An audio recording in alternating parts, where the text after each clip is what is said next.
What up, y'all? This your boy Ace here, and welcome to Afternoons Delight. So, yeah, man, NXT was phenomenal this week, especially in the women's division. There was a lot of good things going on. I can't wait to talk about that women's summit. That blew me away. The women's summit blew me away. All 5 girls in that women's summit were awesome. We're going to talk about that later. We got to talk about this first match.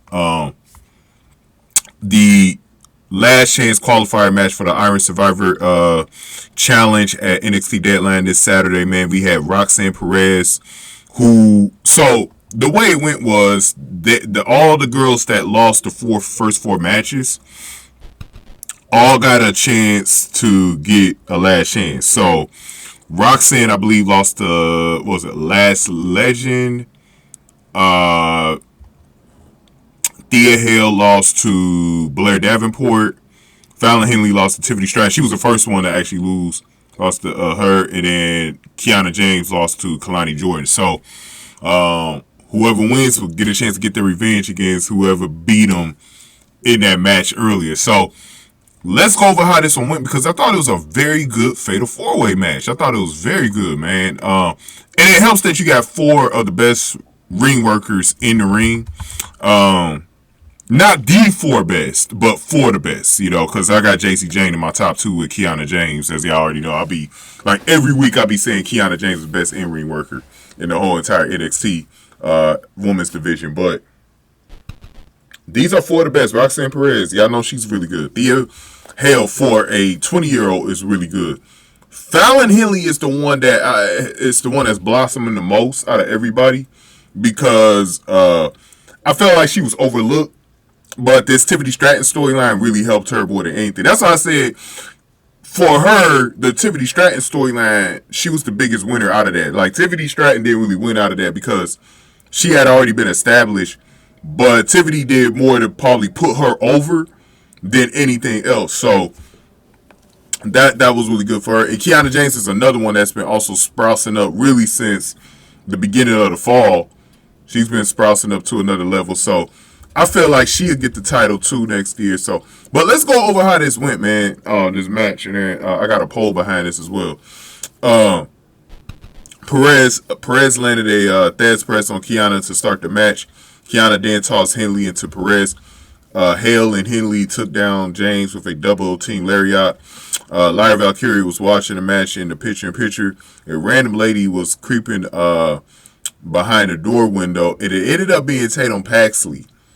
We'll get to that when we talk about Tatum Paxley and Lyra a little later. We'll talk about that. Hail down Perez and Henley with a double arm drag. All 3 women, not James, traded quick roll-ups. Henley sold one of the roll-ups like she got whiplash. James dumped Perez to ringside by shoving her off the top rope. Hail hit Henley with a huracanrana. Hail draped James on the bottom rope with a drop toehold. Henley hit James with a signature baseball slide punch. James ended up hitting Perez with her loaded bag, which looked more like it was loaded with light feathers because it did seem heavy. Remember, at one point it was supposed to be bricks. Y'all remember that? So then we went to a picture-in-picture break. Then coming out of the picture-in-picture break, Henley slapped Hail on the top rope and brawled with her to the top. Also, I forgot to mention that Jacy Jayne was ringside doing this match, but she really didn't get involved, though, which is a good thing, because even though she was ringside as support there for Thea Hail, getting her involved wouldn't have made any sense, right? As we usually get in multi-women's matches, James hit Hail and Henley with a Tower of Doom. Perez caught James with a crossbody dive and shotgun dropkick. Perez hit James with overhead punches. Perez then hit Henley with a Thesz Press. James pulled Perez off Henley when Perez went for Pop Rocks. Perez caught James with a twisted gaming guri to dump her ringside. Then Perez cleared off the announcer table, and then Vic's bowl of candy spilled all over the floor. And we got a nice table spot. So James jabbed Perez in the gut, and then went for a body slam on the announce table.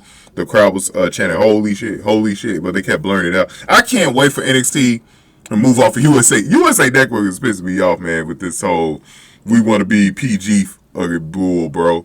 Because They might bleep it out on the like CW does have to follow FCC guidelines, unlike USA.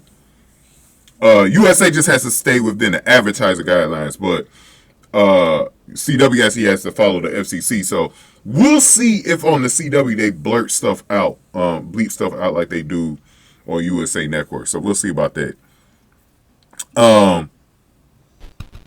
But anyway, it just, when they do, they should just allow the fans to do that, because the fans aren't, the wrestlers should be bleeped out, but not the fans, because the fans, they're going to do what they're going to do regardless. And it's not like people who are listening in don't know that they're cussing. Like, you're not doing anything to help the young people watching. Like, young people watching wrestling,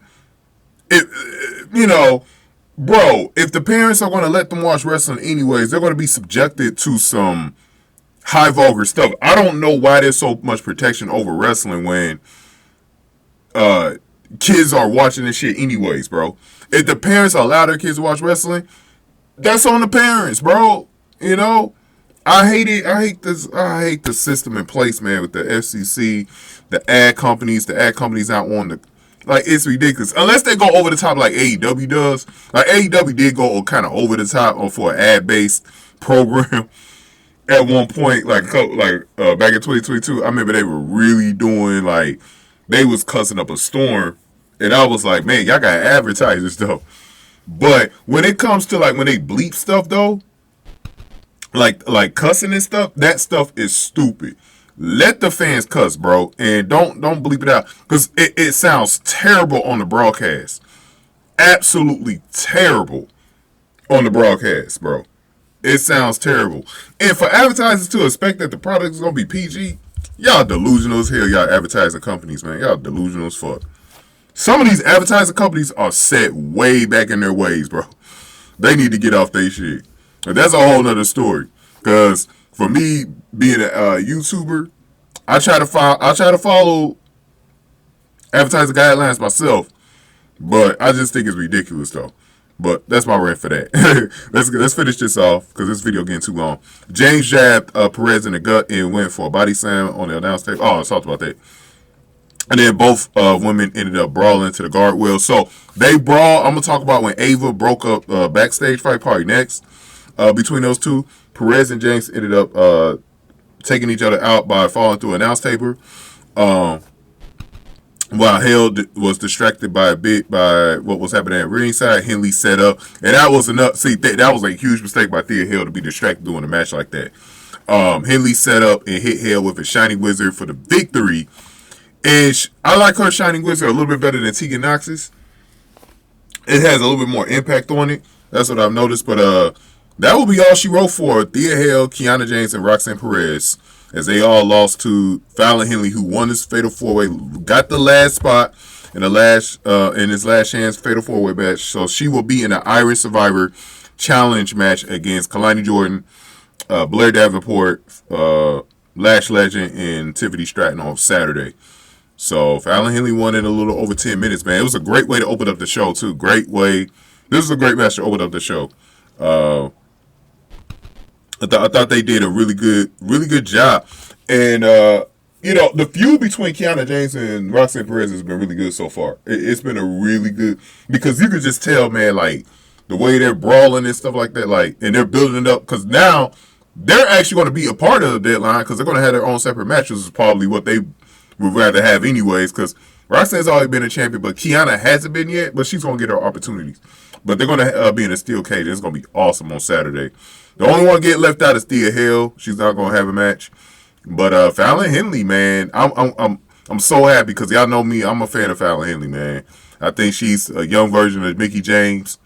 Has a lot of her qualities with the country gimmick. So glad for her, man. Let's go over how the poll went. We had about 938 votes.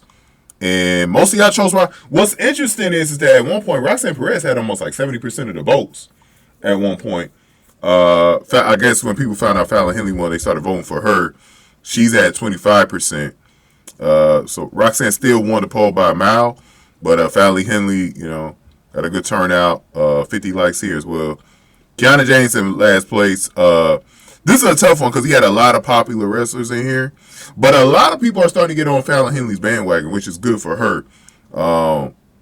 Good for her because she might not be too far off from joining the main roster similar to Ivy now. She might, but I don't know if they're going to have her come up like with the Creed brothers and Ivy now, like when they're ready for Josh Briggs and Brooks Jensen to come up.